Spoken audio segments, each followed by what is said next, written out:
Pak, itu setan Pak. Jangan cerita pasal Allah saksi pakcik. Pakcik pergi mengintai orang. Minta apa saya tak kencing.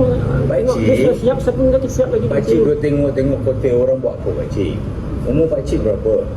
Saya tak kencing, dia dah pergi, saya tak kencing. Kat situ nampak saya kencing. Sampai bila pakcik nak jadi macam ni?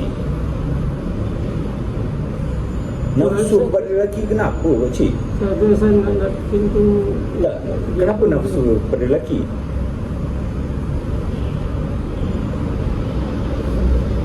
Kenapa bagi tahu saya?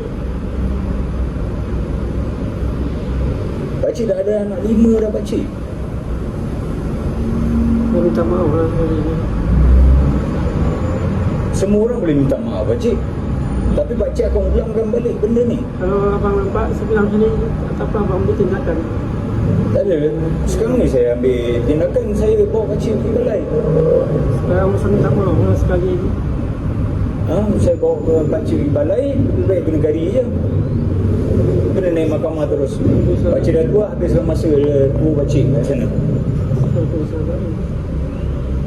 Pakcik nak masuk dalam?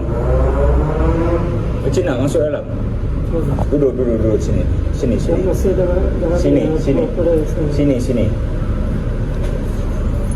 Pakcik nak masuk dalam?